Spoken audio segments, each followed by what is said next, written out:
ating pahinga na ilalaan po natin sa Kanya. Amen po? Ilalaan po yon sa Kanya kasi yun po ang bigay ng Panginoon. Nakasaad po yan sa Bible. Hindi po tayo pupunta ng bata or sa istirahan kung saan man. Tanging sa Panginoon lamang po. Sa Pilipinas, Sunday, dito naman is Friday. Amen po. Nakalaan lamang po ang ating rest day sa ating Panginoon. Amen po. At second week naman po, ito po yung kwento ni Cain and Abel. Ito po yung si Cain and Abel po, so hindi nakakalam po, is anak po ito ni Adan at Eva. Amen po. Ito po yung ang kwento po nila kung paano po sila nagbigay kay Lord. Amen po. Si Cain po ay nagbigay siya ng mga ani niya po, yung ani niya sa kanyang pagsasaka. Si Abel naman po ay nagbigay ng hayop na yung the best na Walang kapitasan. the best na mainam na karne. Ito po, parehas naman sila nagbigay, pero hindi ang problema lang po kay Cain. Hindi po nagbigay po siya pero hindi siya masaya. Amen po. Hindi kagaya ni Abel na talagang bukal sa loob niya, yung nagbigay siya ng masaya yung puso niya. Ganon din po tayo mga kapatid. Bilang Kristiyano, magbigay tayo sa Panginoon ng yung masaya tayo, hindi yung napipilitan lamang, yung the best. Kasi kung napipilitan ka lamang po, ayun po yung nagkukos ng pagkakasala natin. Amen po. Kahit kung ano lang po yung kaya nyo, tatanggapin po yan ng Panginoon. Basta maluwag po sa puso nyo at hindi napipilitan lamang. Amen po. Kaya po, magbigay po tayo sa ating kalugod-lugod sa ating puso. Amen po. Ito naman po yung third week naman po, life of Enoch. Amen po. Change life for God. Lifetime of walking with God. Life of faith. Ito po si Enoch po, yung mga panahon niya po, siya lang po yung matuwid na tao. Amen po. Siya po yung walang kapintasan ba? Kasi yung mga noon, mga masasama talaga pas, di ba? Si Enoch lang po yung namuhay na sinunod niya po yung yapak ng Panginoon. Namuhay po siya ng matuwid. Ganon din po, kung nais po natin na mamuhay po tayo ng matuwid at mabuting tao, sundan lang po natin ang mga utos ng ating Panginoon at yung mga ninanais niya para sa ating buhay. Amen po. Fourth week naman po, new name for Jacob. Amen po. There is a divine encounter, seek spiritual transformation, embrace a new identity in Christ. Amen po. Tulad po ni Jacob, naging masama po siya dati sa kanyang kapatid na si Esau, nagkasala po siya. Nung na-encounter niya po ang Panginoon, doon po siya binago ng Panginoon, kaya po ang naging pangalan niya ay Israel. Ganon din po tayo mga kapatid.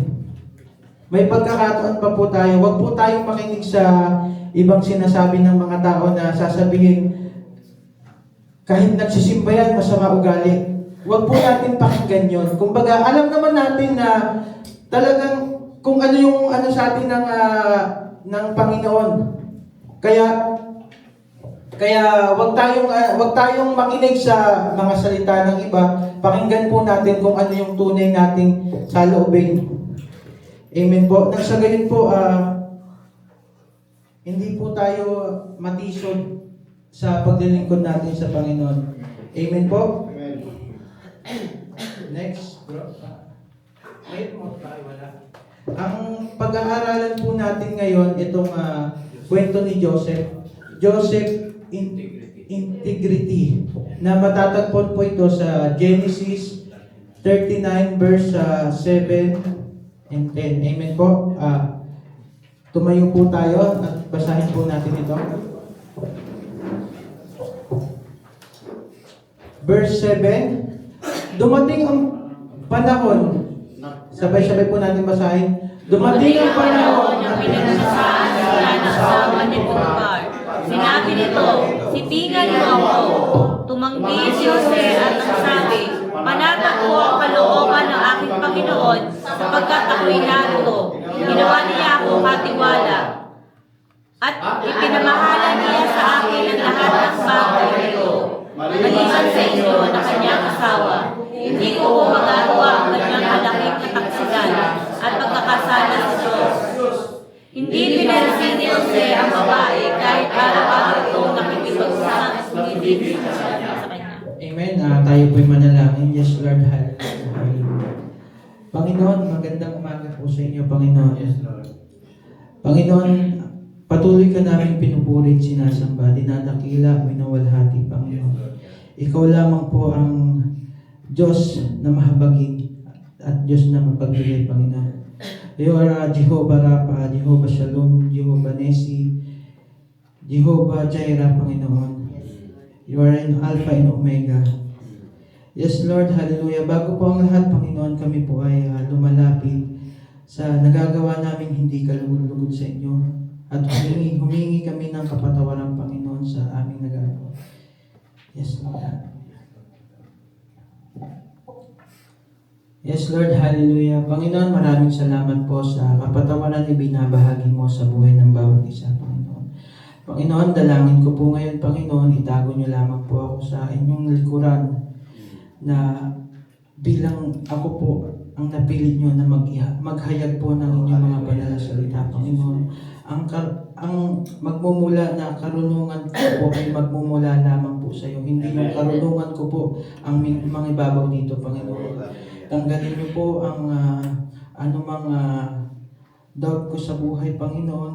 Ano man po ang mga nasa puso ko ngayon, pakilinisin niyo po ito. Palitan niyo po ng peace, Panginoon. Hallelujah, hallelujah, Panginoon. Ikaw lamang po ang mangibabaw sa buhay ko, Panginoon. Nang sa gayon, Panginoon, maihayag ko po ng maayos ang mga banal na salita na mga ninanais mo, Panginoon. Amen. Ganon din po sa mga kapatid ko, Panginoon. Naway gabayan niyo po sila, Panginoon. Nang sa gayon, Panginoon, na maunawaan nila po ang mga ninanais niyong salita at maisabuhay po nila ito sa araw-araw nilang gawain, Panginoon. Hallelujah. Ipagkaloob niyo po sa kanila, Panginoon, ang karunungan at katalinuhan, Panginoon. Hallelujah. Hallelujah. Panginoon, maraming salamat, Panginoon. Ikaw lamang po ang aming pupurihin, sasambahin.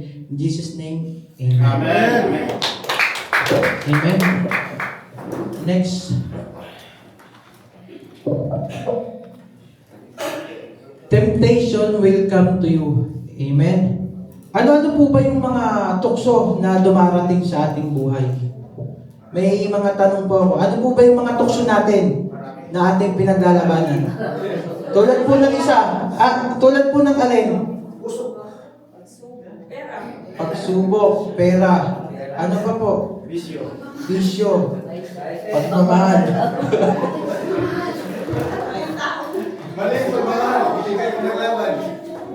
Yung mga pagsubok po yun po ang ating pag-aaralan natin ngayon. Ating pag-aaralan ngayon kung paano po natin maiiwasan yung mga tukso na yan. Amen po? Amen. Next. Sabi nga po sa Genesis 39 verse 7, dumating ang panahon na pinagnanasahan siya ng asawa ni Potiphar. Sinabi nito, "Sipingan mo ako." Amen po. Ito po yung kwento ni Joseph.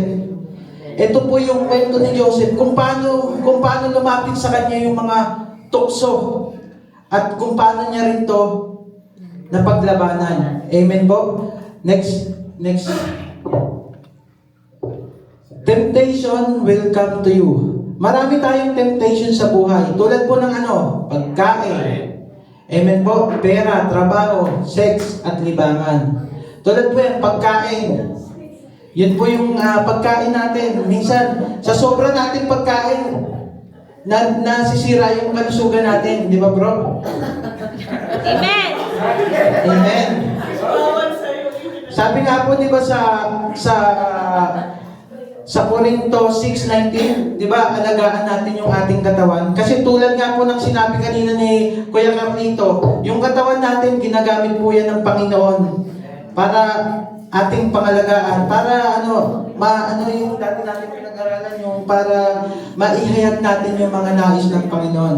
Yan po, kaya po, yung pagkain po, isa po yan sa mga temptation natin. Example po, busog na tayo, birthday ni Kuya George. Punta tayo doon kasi maraming pagkain. Kahit di mo na kaya, kakain pa rin. Kasi minsan lang yun eh.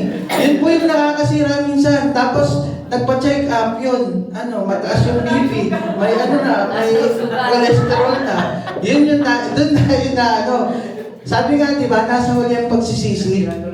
Amen po? Bro. Pera. Yun po, isa po yan sa temptation natin, yung pera. Yan po yung pinakamalaking temptation natin. Diba? May pera na tayo, pero naghahangat pa tayo ng malaki. Amen po. Hindi po tayo, hindi tayo nagiging sapat yung kung anong binibigay sa atin ng Panginoon. Yun po yung nagkukos ng ating pagkakasala. Tulad niyan, may pera ka, parang kulang pa eh. May mga aalungin sa'yo, magbenta ka ng mga masasama. Yun po dahil nagiging gahaman ka sa pera, kaya yun, papatulan mo. Amen po. Nagkukos din po yan ng pagnanakaw. Amen po. Pagbebenta ng mga bawal na gamot. Amen po. Kasi gusto mo, yun nga po, di ba, yung pag nangangailangan ka ng pera, yung kapit sa patalim. Amen? Kaya po yan, iwasan po natin yan. Mamaya, malalaman po natin yan kung paano natin iwasan. Trabaho. Amen po. Di ba, sabi nga po yung sa unang first week natin, Sabbath day, sa trabaho yun, 6 na araw. Ang ginagawa natin, nag-OT tayo. Siyempre, tayo pabibo eh. Kailangan natin, may hinahabol na hindi tayo, yung sa sub-sub kasi ng trabaho, minsan, nakakalimutan natin ng Panginoon. Hindi lang ang Panginoon, pati ang pamilya natin. Amen po. Kaya, yan po, yung kung trabaho lang. Huwag na yung dagdagan. Amen po. Yung sex naman po. Amen. Yung sex naman po, yung sex natural naman po yan sa atin. Pero, dun po sa tamang tao. Ito po dito yung, hindi ko alam bakit sa akin to binigay itong, preach na to eh. Kasi, unang-una po, sa akin talaga to tama eh, lahat. Kaya minsan, yung kasalanan ko, kumbaga hindi ko alam anong purpose yung nabasa ko to, tas parang naiiyak ako eh, kasi, yun nga, grabe po, kasi, kwento ko lang, testimony agad eh, Ganun po talaga kasi hindi po itong preaching na ito, hindi po ito patama kung sino man. Example po, ang una pong matatama dito, yung nakatayo dito na naghahayag ng salita niya. Yan pong temptation na yan, dati naranasan ko po yan lahat. Bro, anyari? Yan, naranasan ko po yan lahat. Kaya po, grabing sa akin po lahat ng tama na yan. Libangan po, yan, yung paglilibang natin, minsan, nakakalimutan na natin lahat. Yun, nakakalimutan natin yung trabaho, yung mga obligasyon po natin sa buhay. Ano po ba yung mga libangan na yun? Tulad ng games, kung Mas ma-okay po siguro kung malibang na lang po tayo sa pagbabasa ng banal na salita ng Panginoon. Amen po. Ang temptation ay hindi kasalanan. Ngunit kung iyong aaksyonan ay siguradong magiging kasalanan. Amen po. Yun nga po yung mga sinasabi kanina, yung pagkain, tamang pagkain lang. Kasi yung temptation, kapatid, nandyan lang yan. Nandito lang yan, nakapaligid. Naghihintay lang, parang parang leon na susunggaban ka lang. Yung temptation, yung mga tukso na yan, naghihintay lang yan po at nag-aabang sa atin. Kung pagkain po, tamang pagkain lang, yung talagang naalagaan mo rin yung sarili mo. Yung pera po, yan si Ate Jonah, tignan mo, may tumataba. Tamang kain. Sobrang paglaban sa temptation.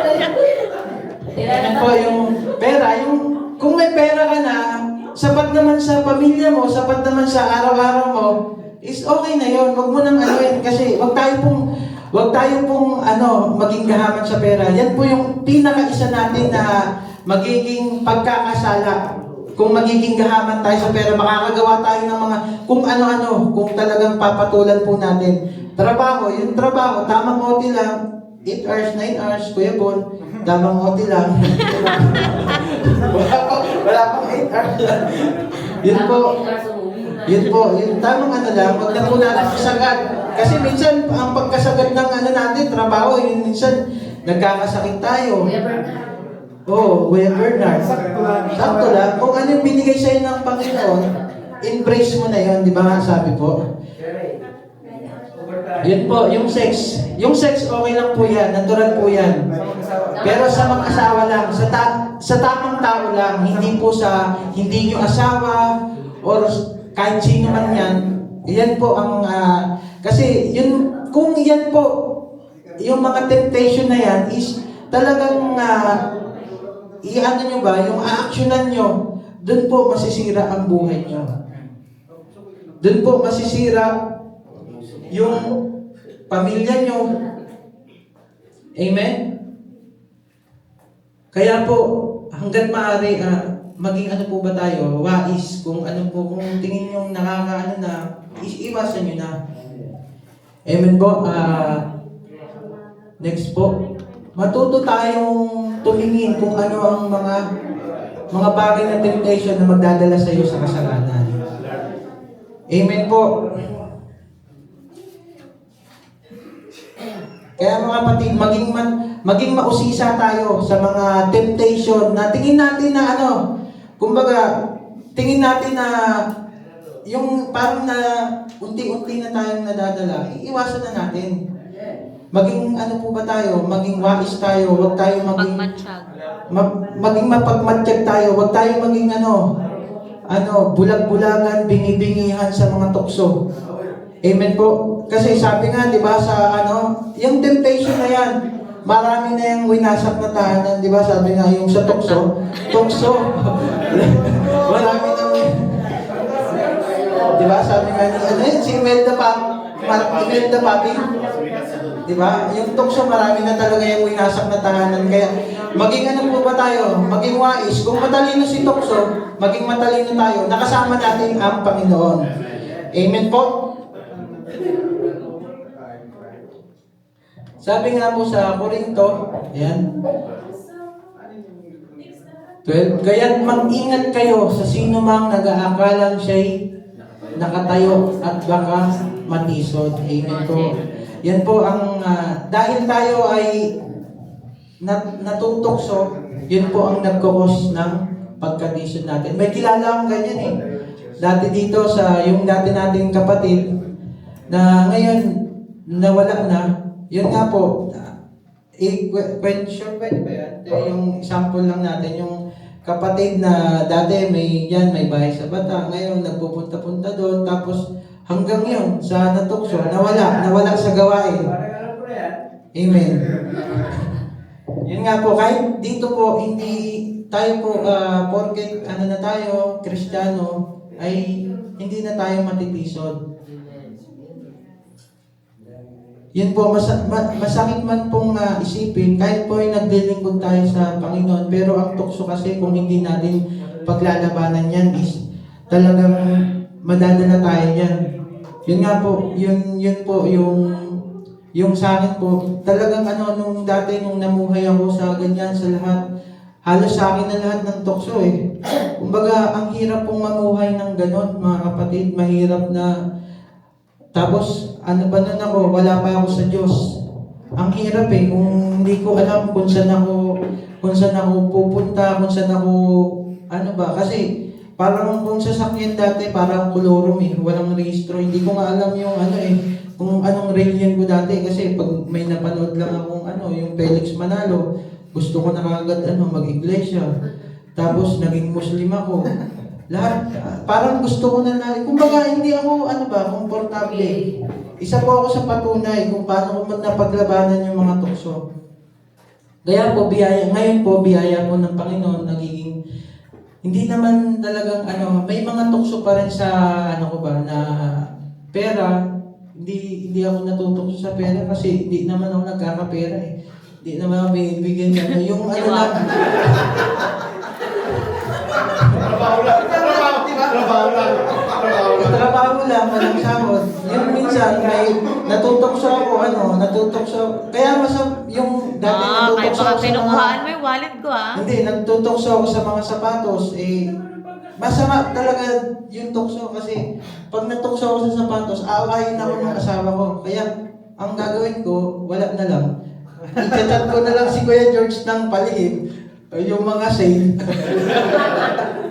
Yun po mga kapatid, po talaga. Yun nga po dati nung munti ka na pong masira yung buhay ko tsaka yung pamilya ko dahil sa tukso na yan na hindi ko nahihiyang ikwento kasi nga na yung nagdaan na po yun, past is past. Yung dati yung sa babae, chat-chat lang, chat-chat hanggang sa tukso na hanggang lumala na. Hanggang yun, muntikan ko nang masira. Kahit nga yung sarili ko, muntikan na rin akong magpakamatay ba. Kasi yung gulong-gulo na yung utak ko ba, kung paano ko lulusutan na wala ang Panginoon. Kaya ang hirap po kaya yung itong preach na to, na kwento ni Joseph, ito po yung mga kapatid, hanggang kaya pa po natin iwasan na po natin. Kasi, ang hirap po talaga, sinasabi ko sa inyo, kasi isa po ako sa patunay paano po talaga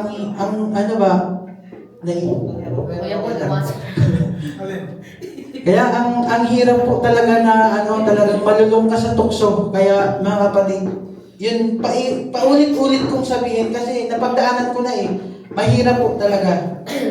Amen po. Amen. Next, bro. This is the temptation. Sabi nga po sa Genesis 39 verse 8. Tumanggi si Jose at ang sabi, panatag po ang kalooban ng aking Panginoon sapagkat ako'y narito, ginawa niya akong katiwala. Amen po. Next, yun nga po.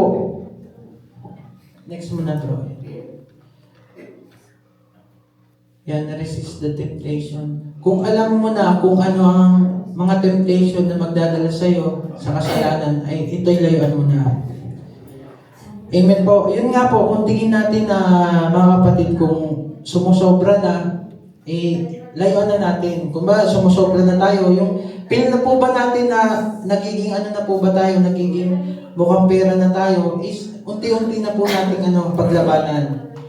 Yun nga po, iba nga, pag sumusobra na yung paglilibang natin, nakakalimutan na natin kung ano yung mga dapat natin or mga obligasyon natin sa buhay, is iwasan na po natin. Yun nga po, yung sinabi ko na bago pa mahuli ang lahat. Kasi minsan sasabihin natin, di ba, na nakagawa na tayo ng kasalanan, sasabihin na natin, natukso lang ako. Yun po ang mahirap na nun. Hanggang maaga pa, layuan na natin. Dahilan mo yun Kaya nga. Hanggang maaga pa, layuan na natin. Kasi nagkukos na po yun ng pagkakasala natin kung patuloy pa po natin gagawin. Sample na lang po, kung may kapatid po tayong nag-aaya kung saan-saan, alam naman po natin na mali yung ginagawa nila. Wag na po tayong sumama pa or pwede natin silang kausapin. Amen po. Kaya hanggang sa ang mangyayari niyan, di ba yung paminsan-minsan nagiging madalas? Yan nga po. Next po, huwag mong isipin na kaya mong mapagtagumpayan ng temptation na magdudulot ng kasalanan kahit nananatili ka sa sitwasyon or pagkakataon. Yun nga po, huwag nating isipin na, yun nga po, tulad ng sinabi ko niya, huwag natin pong isipin na porkit Kristiyano na tayo, kaya natin paglabanan ba, yung sasabihin ng Kristiyano naman ako eh, kaya ko na to, kaya ko tong iwasan, I can manage everything. Wow. English. Lupit. Sabi mo. Di ba? Authentic. Amen po? Kaya yun, wag po tayong magbulag-bulagan kasi ito yung, wag na to tayong lumayo, dito na lang tayo sa church. May kakilala din ako dyan na talagang po siya, devoted talaga siya sa yun ang akala ko. Pero patuloy pa pala siyang gumagawa ng kasalanan. Yun, hanggang sa ngayon, hindi ko lang alam. Balita ko, meron na naman eh. Talagang nalulung na po siya sa pagkakasala.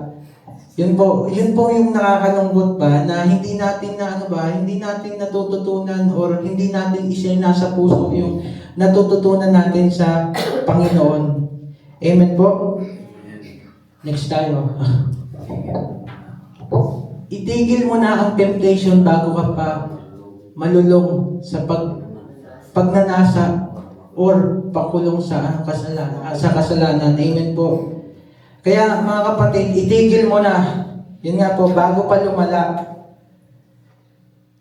Yun nga po, kung alam na natin na ito po, paulit-ulit po yung natin. Kasi yun po yung gusto ng Panginoon na itanim niya sa puso't isip natin kung paano tayo makakaiwas sa mga temptation na yan. Yun nga po, kung alam na natin na, mga kapatid, kung alam na natin talagang na mali na, itigil na natin, huwag na po nating patulan pa. Kasi ang temptation, kung sabi nga, di ba, kung may pinadala yung Panginoon na yung parang nag-invite sa'yo, ano ang tawag? Instrument. May papadala rin si Satan na instrument na para linlangin ka. Ganun po yung prayer yan. Kasi yung mga kasalanan na yan, inalaw yan ng Panginoon. Tulad po ni Job, di ba? Grabe yung mga, grabe yung mga nangyari sa kanya, pero napaglabanan niya. Amen po? Sabi nga po sa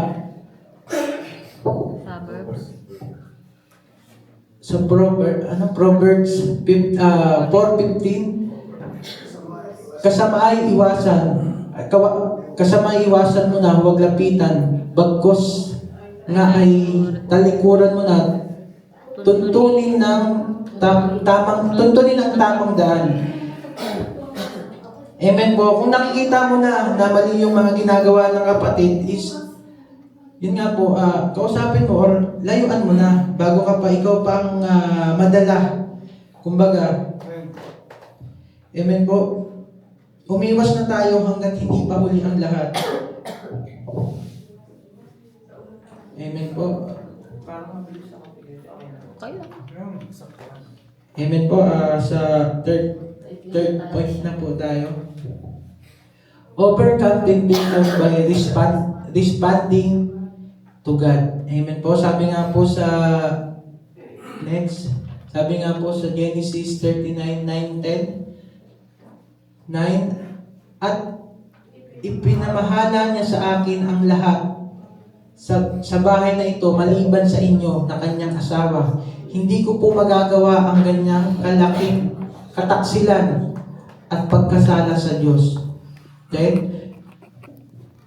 Hindi pinansin ni Jose ang babae kahit araw-araw itong nakikiusap na sumiping sa kanya. Amen po. Mahilig si Ate Girl.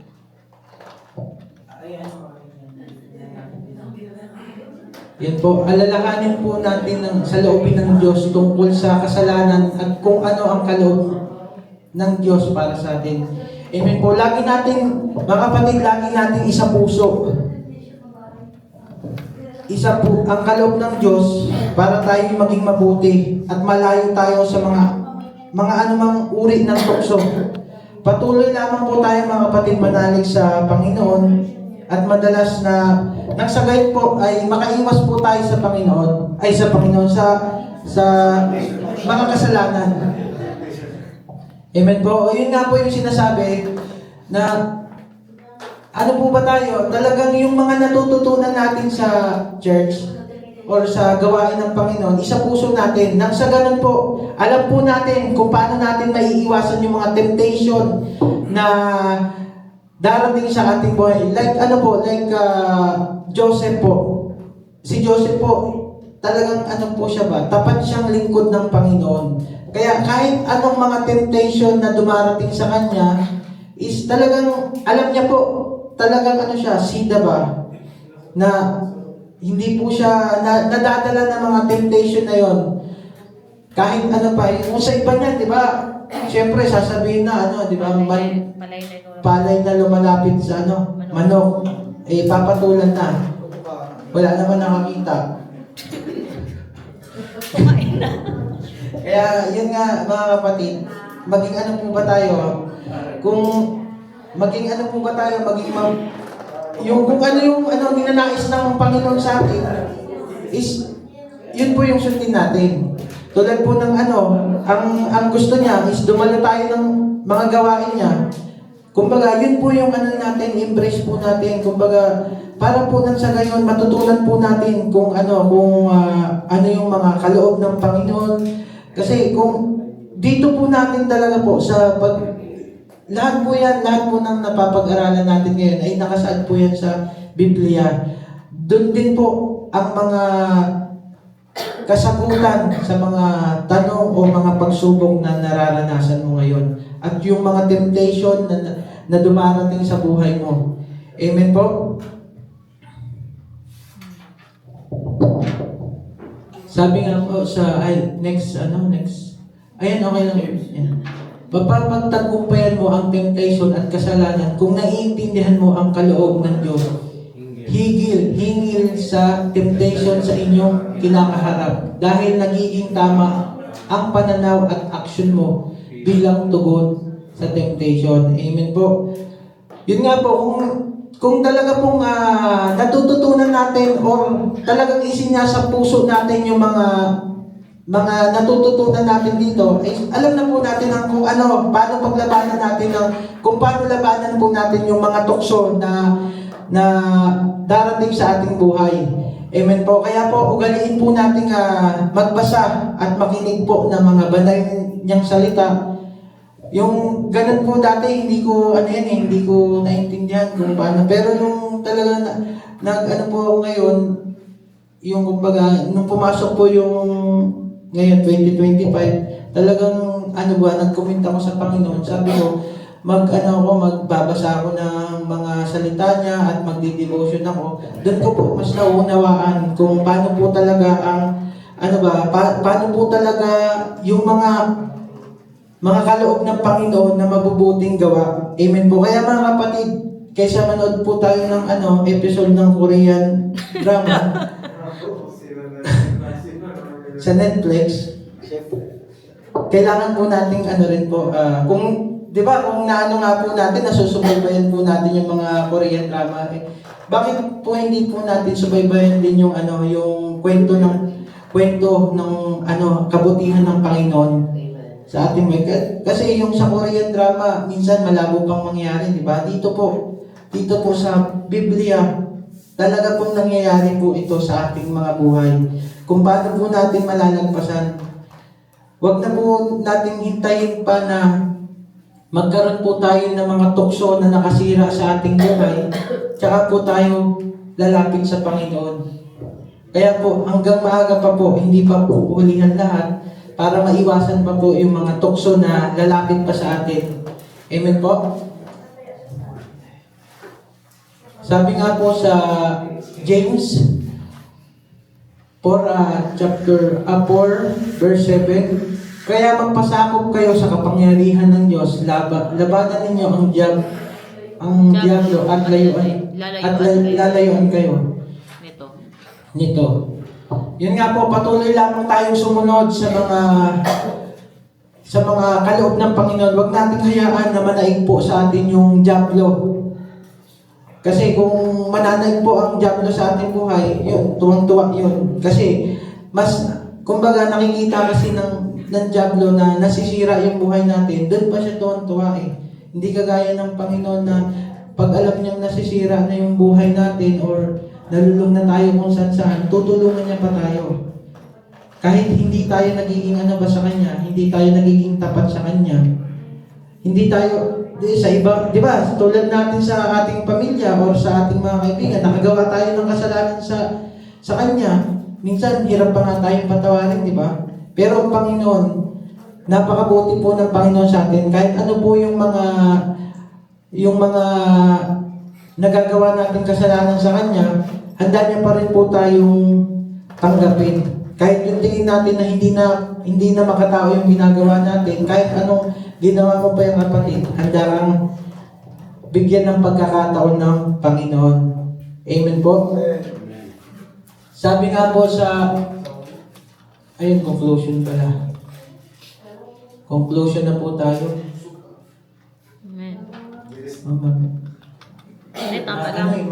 Matagal kasi. Gusto Tama mo lang. papagaling ko ba? 35 minutes na kayo.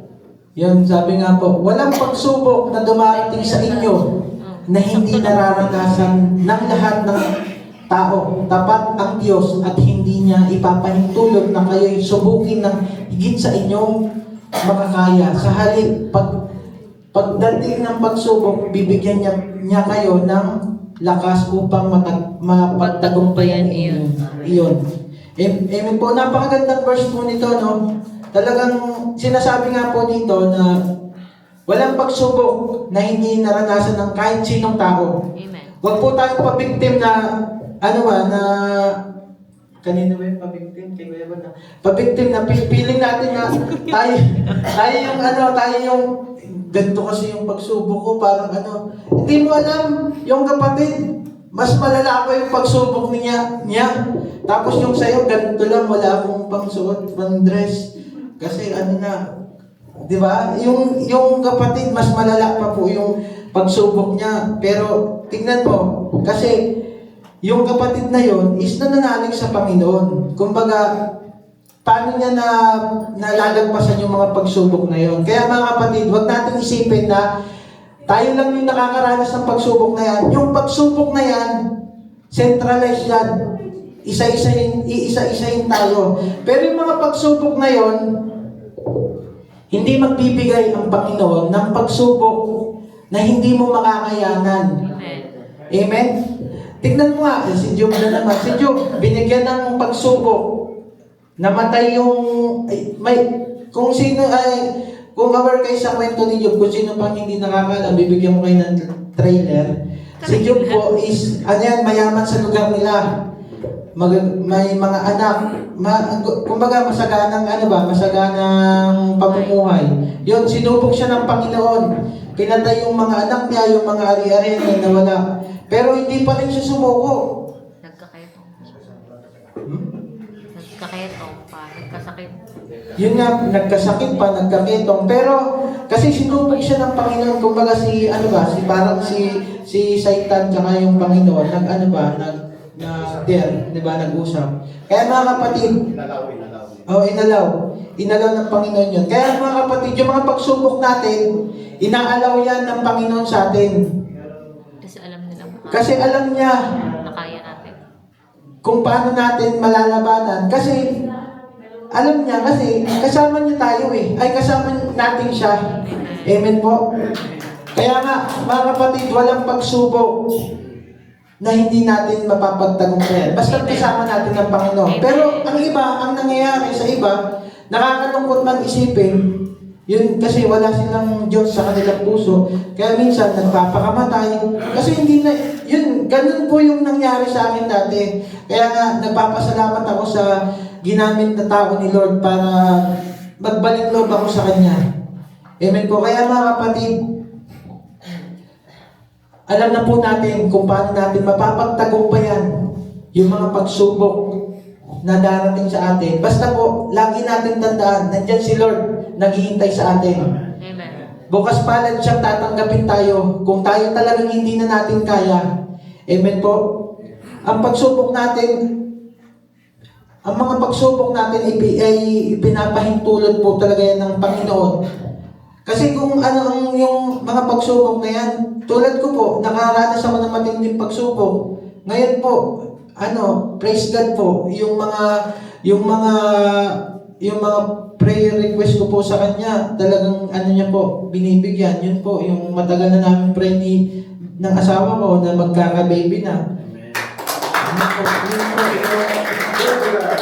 yung ano po, yung maayos na pamumuhay, di ba, sa iba yan, sino bang hindi may gusto na kasama niya yung asawa niya sa abroad.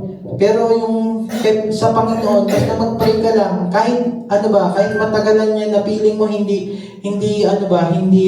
pinapakinggan ni Lord yung mga pray natin, pero may perfect time po yan.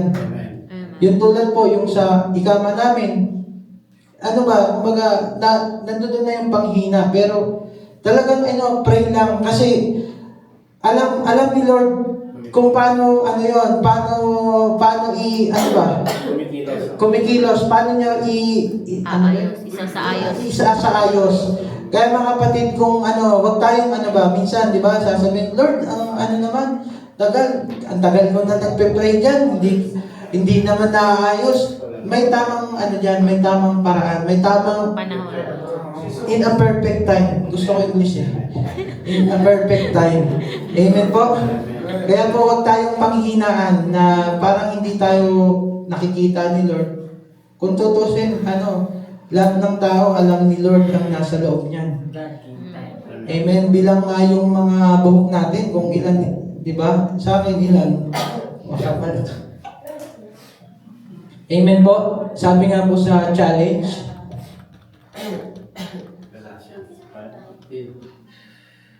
5:16 to 18. ayun, 16. Ang sinabi ko sa inyo, ang Espiritu ang gawin ninyong patnubay sa inyong buhay at hindi kayo magiging alipin ng hiling ng laman. Amen po, lagi tayong sumunod sa utos ng Panginoon at ang kaloob niya. Nang sa gayon, hindi po tayo maging alipin po sa kasalanan. Kasi yung kasalanan, laging nandyan po yan, karugtungan po yan ng buhay talaga natin eh. Nagkakaroon lang po, may tayo ba? May free will. May free will tayo na gawin yung kasalanan, may free will tayo na sumunod sa Panginoon. Amen po, nasa inyo na po yan. Basta ang Panginoon po, hindi siya nagkulang sa inyo. Amen po. Sabi pa nga po sa 17, sapagkat ang mga nasa ng laman ay laban sa kaloob ng Espiritu at kaloob ng Espiritu ay laban sa mga nasa ng laman. Laging naglalaban ang dalawang ito, kaya't hindi ninyo magawa ang nais ninyo. Amen po. Pag meron kang Panginoon sa inyong buhay, nagkakaroon po tayo ng repentant. Nandoon po yung nakakagawa tayo ng kasalanan, pero nandoon yung Panginoon sa puso mo eh. Nandoon ka.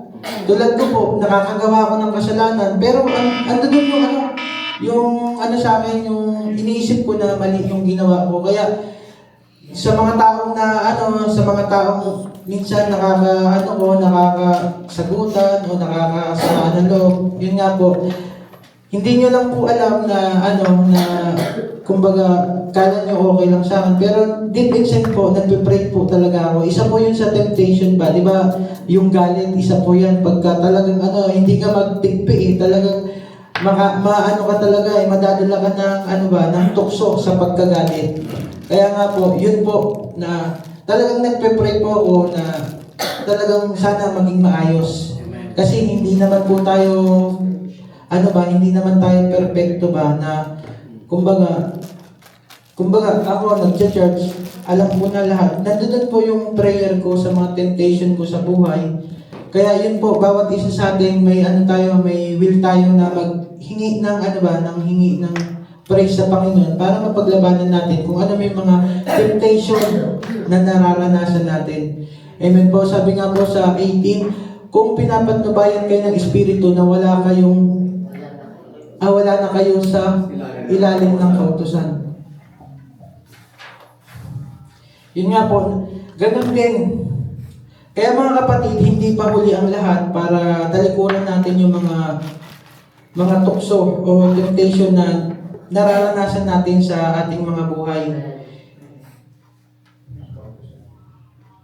hindi natin ito nga po, hindi natin kaya po mga kapatid kung kung tayo lang ang lalaban sa temptation. Maganda po kasama natin ang Panginoon. Yun nga po, yun po, patuloy lamang po tayong magbasa ng mga banal na salita niya at dumalo ng gawain niya. At sa gayon po, mas mas alam natin kung paano paglabanan yung mga temptation. Hindi po tayo magtitiwala sa ating kakayanan. Kasi kung magtitiwala po tayo sa ating kakayanan, hindi po tayo magtatagumpay sa mga temptation na yan. Kaya po, mas okay po, yung Post, ano ba yan? 3Ps. Ano yan? Post, P, Post, pray. PP, ano yan? 3Ps. 3Ps yun. 3Ps. Kamali pa na yung pipi. Pause, yun nga po, pause, pray, and plan. Kaya nga po, yung mga temptation na yan, isipin nyo lamang po, pause muna kayo, tapos pray. Tapos kung ano yung gagawin nyo. Amen po, tinatawagan ko po yung music ministry. Ayan. Yan nga po, mga kapatid, kung may nais kayong pag-pray na mga temptation sa inyong mga buhay, pwede po kayong pumunta dito sa unahan or ipag-pray po namin kayo kung saan man kayo nakatayo. Amen po. Tayo po'y tumayo at awitin po natin ito.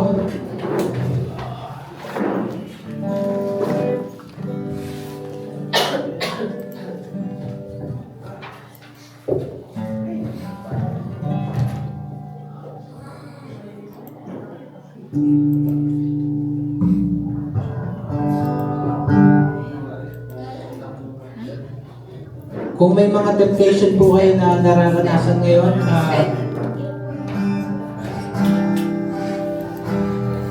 pwede po nyo, itong kantang to, pwede po itong maging personal prayer nyo po. Mag-pray po kayo na sa inyong sarili lamang. Kung nahiya po kayo lumapit dito, ayan nyo pong ipag-pray ko po kayo kung saan po kayo nakatayo ngayon. Bago po na, awitin po natin ito. Ikaw po ngayon ay Diyos ka sa amin.